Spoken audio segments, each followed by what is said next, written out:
morning, family. Happy New Year. Happy New Year to y'all. Happy 2023. Yeah, I know it's the 4th week in January, and we've been past the New Year, and the month is almost over. It's almost February. I already know. But it's my first time speaking to you guys in video form and uploading anything. So I want to say first and foremost, Happy New Year. I hope everybody is sticking to their program, to their agenda, whatever you decided you was going to do different this year. I hope you making strides in that effort. I wish y'all many blessings in that. And if you happen to fall off by now, don't give up. It's still early. Every day is new. Go try again. It's all good, man. It's only a failure when you just quit it all together because a few days or a week didn't go right, or a couple weeks didn't go right. Hey, still get up and go after your goals. Go after what you strive to do. But listen, I'm on my way to church this morning. I'm feeling good. I don't know if y'all can see outside, but it's snowing out here, y'all. I can't complain though, because we've been having a great winter so far. The couple times it snowed so far, it hasn't even really been sticking. So I don't know what's gonna happen this time, but I'm not even tripping. I'm in my truck this morning. But anyway, I'm making this video today just to holler at y'all real quick, man, because I got something on my mind. I got something real on my mind, y'all. And I've been noticing this. Have any of you guys been noticing people in your inbox? People you don't even really have a relationship with. You may know them because you may have worked with them, or they may be associates or whatever, or they might be, you might consider them a friend at one point. But the only time you hear from these people that sometimes message you is when they're asking you for something. Money in particular. Might not even be a large amount of money. Maybe 5, 10, 15, 20 bucks. But y'all, I done had messages where someone asked me for $200-$300 to borrow until they get paid, or until next week, or they'll type in a day where they'll have my money back or whatever. I don't know if you guys been experiencing this, or is it just me? But what I've noticed is this, y'all. And first, I'm just going to assume sometimes that these are not even the people that I'm thinking they are. Maybe their account been hacked, right?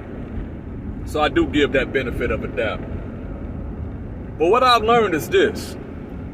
When you are a professed Christian, or you are unapologetically about God and his business and loving people, and you out on Front Street with that, people will test you.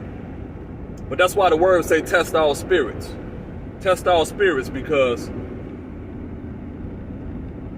a lot of these people are not even really authentic in their needs. You know, they're finessing you. They're finessing you, trying to get over on you. A lot of these people have habits and addictions that they're trying to use you for. And they kind of look at you as soft because you claim to be a Christian, a lover of God, a lover of people. So you got to love me. You got to look out for me, right? And I do love people, y'all. I do give. I am a giver. I love to give people, especially when I know they in need, or they can appreciate it, they can use it, even without them asking, because I'm a good listener and I'm a good observer. And I love to give. And my wife is a bigger giver than I am. So a lot of times she have ideas and knowledge about people that I may not have for whatever reasons. But she got a bigger heart than I am. So we are givers. But what a lot of people forget, man, is I'm from the street first. I know how to finesse. I know how to run game. I know what it look like. I know what it feel like. All of that. I've done a lot of these things, but not asking people for money. That wasn't me. That wasn't me. I always been a man who stood on my own too.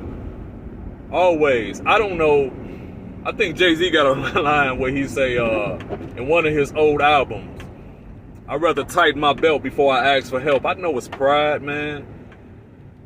But I gotta really, really, really be in need to ask anybody else, another man or woman, for anything financially to like I don't got it or can't get it. And sometimes I've been in phases in my life where I might have been on my last 20, 30 bucks. But I didn't look like it. I didn't act like it. Didn't think like it. I knew it. I'm like, God, if you can get me through this day or this day. I done had that moment in my life we all have. Got through it. But now I try to make it my business to be more financially responsible. To try not to be addicted to anything that allows me or makes me neglect to overlook my responsibilities and my priorities. Right? These are the things we got to think about. So I'm from the street first, y'all. I know the game. I ran with people who played the game well, who play the game well. We know it. And I always been a good judger of people. So I got like X-ray vision, right? I always can see people's characteristics, and I can see, right? I can feel a person. I can feel the good and evil, whether they're right, in a good spirit, whether they're shysty, shady. All of these things, I've always been that person where I can see it and feel it. And I think a lot of people feel like when you go to God, you naive. But I need somebody to attest, man, that you better let these people know you ain't naive when you come to God. You ain't naive. Man, your spiritual discernment go up 2, 3, 4, 10 times than what it was, especially if you already had it.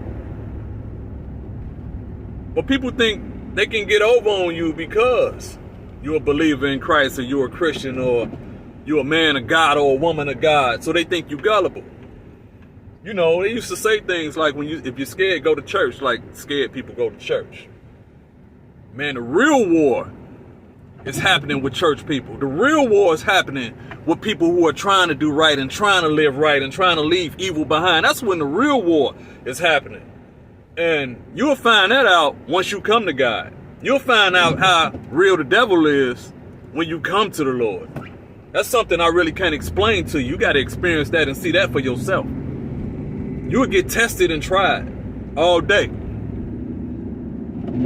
But the more you do and the more you stand on God and stand with God, guess what? He show up and show out.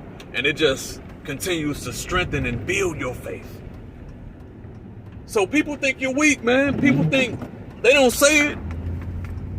They think you gullible. They think you don't got your street sense no more. They think you're naive. They can tell you anything, finesse you. And sometimes, I'm going to be honest with y'all. If I can afford it, and if I got love for you, I'll play the sucker. I act like the sucker, man. I give you $10, I give you $20. Whatever, just to see. When that day comes, if you gonna pay me back. Just to see. I might even do it 2 times. Because I already know God gonna get mine back. I'm gonna get my blessings back regardless.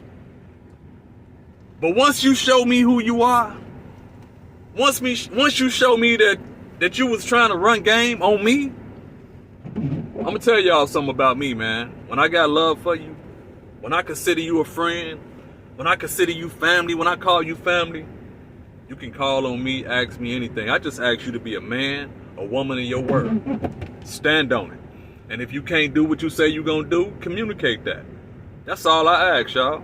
That's all I ask. But when you act like, when you take something from somebody from myself or somebody in my family, somebody I love, somebody I rock with, even my wife especially. You know what I'm saying? And your words don't produce no fruit. You're not a man or woman of your word. Then I see you for who you really are. And we real people, we real friends. Like I said, we real loved ones who care about people. And I don't know why so many people today decide that those are the bridges that they want to burn. Those are not the people that you want to burn bridges with.